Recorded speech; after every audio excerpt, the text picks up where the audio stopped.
പിന്നെ നമ്മുടെ കാലം കുറച്ച് മാറിയെന്ന് പറഞ്ഞല്ലോ, AI വന്നു തുടങ്ങി. എന്തുമാത്രം നമുക്ക് അടി കിട്ടാൻ ചാൻസ് ഉണ്ട്, അതുപോലെ തന്നെ നമ്മുടെ വർക്ക് ഫ്ലോയിൽ ഇത് എന്തുമാത്രം ചേഞ്ചസ് കൊണ്ടുവരാൻ ചാൻസ് ഉണ്ട്. ശരിക്കും ഞാൻ ആദ്യം എല്ലാവരും പറഞ്ഞത് നമ്മളെ ബാധിക്കില്ല, നമുക്ക് ഈ സാധനം ഉണ്ടെങ്കിൽ സെറ്റാണെന്ന് പറഞ്ഞിട്ടുണ്ടായിരുന്നു. അത് കുറച്ച് പേടിക്കേണ്ടതെന്ന് പറയില്ല. കാരണം എന്താണെന്ന് വെച്ചാൽ എന്താ പ്രശ്നം, ഇതിനകത്ത് പ്രശ്നം എന്താണെന്നറിയോ, ഇതൊക്കെ ഇത്രേ ഉള്ളൂ എന്നുള്ള തോന്നൽ ആൾക്കാരുടെ ഉള്ളിലേക്ക് മാറ്റി.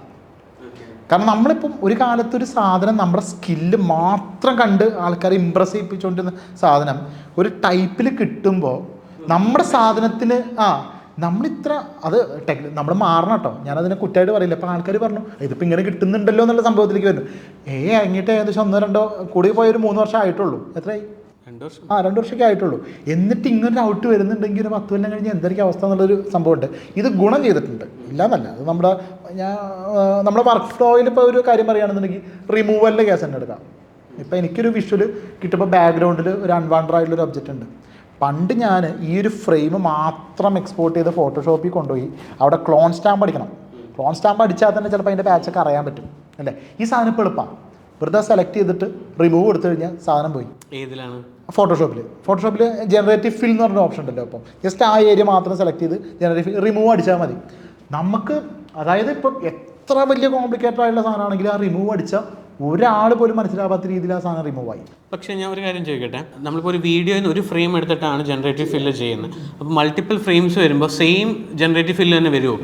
ഇപ്പോൾ ഞാൻ കാര്യം പറയട്ടെ, ഇപ്പോൾ ഈ ഒരു ഷോട്ട് ഇപ്പോൾ എബിന് ഇവിടെ ഇരിക്കണം, ഇങ്ങനെ പാൻ ചെയ്യുന്നൊരു ഷോട്ടാണെന്ന് വിചാരിച്ചോ. ഈ പാൻ ചെയ്തപ്പോൾ അനാവശ്യമായിട്ട് പുറകിലൊരു സാധനം ഉണ്ട്. ഓക്കെ, അപ്പോൾ ഇത് മുമ്പ് ഞാൻ ചെയ്തത് എങ്ങനെയാണ്, ഇതിനകത്ത് ഫസ്റ്റ് ഫ്രെയിമില്ലേ, എബിന് ആ ഫസ്റ്റ് ഫ്രെയിം എടുത്തിട്ട് ആ ഭാഗം മാത്രമായിട്ട് സെലക്ട് ചെയ്ത് റിമൂവ് ചെയ്തു. റിമൂവ് ചെയ്യണമെന്ന് വെച്ചാൽ ക്ലോസ് സ്റ്റാമ്പ് ചെയ്ത് റിമൂവ് ചെയ്തു. പിന്നെ അടുത്ത പ്രോസസ്സ് എന്ന് പറഞ്ഞു കഴിഞ്ഞാൽ ഇത് പാനിങ് ആ ഏരിയ ട്രാക്ക് ചെയ്യണം. ട്രാക്ക് ചെയ്തിട്ട് ശരിയാക്കിയുള്ള സാധനം ഇതിൻ്റെ മുകളിൽ കൊണ്ട് വെക്കണം. ഈ പ്രോസസ്സ് തന്നെയാണ് ഇപ്പോഴും നടക്കുന്നത്. പക്ഷേ ആ ഫോട്ടോഷോപ്പിലുള്ള ആ ഫംഗ്ഷനിലെ ഞാൻ 1 മണിക്കൂർ ചെയ്ത സാധനം ഇപ്പോൾ എനിക്ക് 1 മിനിറ്റ് വേണ്ട. മനസ്സിലായി? അത്ര പെട്ടെന്ന് അത് പോയി. പിന്നെ എനിക്ക് അടുത്ത പണി എന്താണെന്ന് വെച്ചാൽ ഇനി റിമൂവിന് എബിനെ അതിൻ്റെ മുകളിൽ പ്ലേസ് ചെയ്യണം. റോട്ട് ചെയ്ത് എന്നാലും ഇതിന് ബാക്കിലേക്ക് പോകുള്ളൂ. ഈ പണി ഇപ്പം പണ്ടത്തെക്കാൾ കുറഞ്ഞു, സിമ്പിളായി. അപ്പം അതൊരു വ്യത്യാസമുണ്ട്. അതെനിക്ക് പല സാധനങ്ങളും പല ഗുണങ്ങളും ഇപ്പം ഒന്നുമില്ല. എനിക്ക് ഈ ചെടി ഇവിടെ ഇഷ്ടപ്പെട്ടില്ല, അധികം ചെറിയൊരു മൂവ്മെൻ്റൊക്കെ ഉള്ള ഷോട്ടാണ്. ഈ ചെടി ഞാൻ റിമൂവ് ചെയ്തു, എനിക്ക് പുതിയൊരു ചെടി വെച്ചു. സെറ്റല്ലേ? പണ്ട് ചെടി വെക്കാൻ പറ്റുമോ? നമ്മളത് വേറെ ചെടി അവിടെ കൊണ്ട് വെക്കണം എന്നുണ്ടെങ്കിൽ അത് ഈ ലൈറ്റ് മാച്ച് ചെയ്യിപ്പിക്കണം, ഗ്രേഡിങ്ങിന് വേണം. ഇപ്പോൾ ഒന്നും ചിന്തിക്കേണ്ട. ഡെഫിനറ്റ്ലി ഇപ്പോൾ ഞങ്ങളും ഈ ജനറേറ്റീവ് ഫിൽ പലയിടത്തും നമ്മൾ യൂസ് ചെയ്യാറുണ്ട്. അപ്പം അതിൻ്റെ ഔട്ടൊക്കെ എന്ത് റിയലിസ്റ്റിക് ആണ്, ലൈറ്റും സംഭവം എല്ലാം 4K ഒരു ഫൂട്ടേജിൻ്റെ അത് 4K തന്നെ ആ ക്വാളിറ്റിയിൽ കിട്ടും നമുക്ക്. ഈവൻ നമ്മൾ ലോഗിലുള്ളൊരു സംഭവം എടുത്ത് അവിടെ കൊണ്ടിട്ടാൽ ലോഗ് വരും. അതാണ് എന്താ അത്ഭുതം ആലോചിച്ച് നോക്കി. അത് നമുക്ക് ശരിക്കും പറഞ്ഞു കഴിഞ്ഞാൽ അല്ലെങ്കിൽ നമ്മൾ ആ ലോഗ് കളർ നമ്മൾ പിടിക്കണം. ഇപ്പം നമുക്ക് ചിലപ്പോൾ ഗൂഗിളിൽ നിന്നൊരു ഇമേജ് കിട്ടുന്നതായിരിക്കും, അത് ചിലപ്പോൾ നല്ല സാച്ചുറേഷൻ കയറിയിട്ടുള്ളൊരു ഇമേജ് ആയിരിക്കും. അത് ലോഗിലേക്ക് എത്തിക്കുക എന്ന് പറഞ്ഞാൽ എളുപ്പമുള്ള കാര്യമില്ല. കളർ ഗ്രേഡിങ്ങിൻ്റെ സെഗ്മെൻറ്റ് നോക്കുകയാണെങ്കിൽ കുറേ അധികം ടൂൾസ് ഈ AI വന്നിട്ട് ഇമ്പ്രൂവ്മെൻറ്റ് വന്നിട്ടുണ്ട്. നമ്മൾ നേരത്തെ മണിക്കൂറുകളോ ഇരുന്ന് ഈ നിങ്ങൾ റോട്ടോ ചെയ്യുന്ന പോലെ തന്നെ ഞങ്ങൾക്കും ഉണ്ടല്ലോ ആ പ്രോസസ് ഉണ്ട്. സെപ്പറേറ്റ് നമ്മൾ ചെയ്യണം. അതെ, സെപ്പറേഷൻ ചെയ്യുന്ന പ്രോസസ് ഉണ്ട്. അതും ഇരുന്ന് ഓരോന്നും ഫ്രെയിം ബൈ ഫ്രെയിം ഇരുന്ന് ട്രാക്ക് ചെയ്ത് പോകണം. ഇപ്പോൾ ഒറ്റ ക്ലിക്കിൽ കംപ്ലീറ്റ് ഡെപ്ത് ഇട്ടിട്ട് ഇപ്പം നമുക്ക് അതല്ല ഇപ്പം ജസ്റ്റ് നോർമൽ സൈറ്റുകൾ തന്നെയല്ലേ, ഒരാളെ സെലക്ട് ചെയ്ത് അയാളെ മാത്രം ബാക്ക്ഗ്രൗണ്ട് റിമൂവ് വീഡിയോയിൽ വരെ കിട്ടും, സിമ്പിളായിട്ട് കിട്ടും. അപ്പോൾ ആക്ച്വലി ഇത് ഒരു നല്ലൊരു കാര്യമാണ്. പക്ഷെ ഏതിൽ എക്സ്റ്റെൻഡ് വരെ പോകുമെന്ന് നമുക്കറിയില്ല. അതാണ് ഇത്.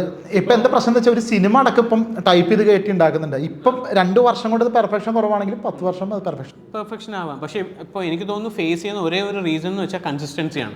അതെ, ഒരു സാധനം ചെയ്തു അടുത്തത് എടുക്കുമ്പോൾ സെയിം വരുന്നില്ല. ഇപ്പം ഒന്നുമില്ല, ഒരാൾ നടക്കുന്ന ഒരു ഷോട്ട് എടുത്തു കഴിഞ്ഞാൽ ഇതിൻ്റെ ഒരു വേറെ ആംഗിൾ ഷോട്ട് ഇയാളെ തന്നെ തോന്നിപ്പിക്കുന്ന രീതിയിൽ ഇതുവരെ കിട്ടിയിട്ടില്ല. വരുമായിരിക്കും, അപ്പുറത്തേക്ക് നമ്മൾ സൈഡ് ആവും. പക്ഷെ എനിക്ക് തോന്നുന്നു എന്താണെന്ന് പറഞ്ഞാലും നമ്മൾ മാസ്റ്റർ മൈൻഡ് എന്ന് പറഞ്ഞൊരു സാധനം, അതെ, ഹ്യൂമൻ ടച്ച് എന്തായാലും വേണ്ടി വരും. ഇത് ഉണ്ടാക്കിയത് ഹ്യൂമൻ അല്ലേ, അതൊരു മൈൻഡല്ലേ. അപ്പം നമ്മൾ ശരിക്കും പറഞ്ഞു കഴിഞ്ഞാൽ ഞാനൊന്നും മനസ്സറിഞ്ഞൊരു 100% ചിന്തിച്ച സാധനം ഒരേക്കും തൊടാൻ പറ്റില്ല, ഉറപ്പാണ്. അത് ഞാനിങ്ങനെ ചെയ്യണം എന്ന് വിചാരിച്ച സംഭവം അത് തൊടാൻ പറ്റാണ്ടിരുന്നാൽ മതിയല്ലോ. ഇല്ല, പറ്റില്ലായിരിക്കും. ആ വിശ്വാസം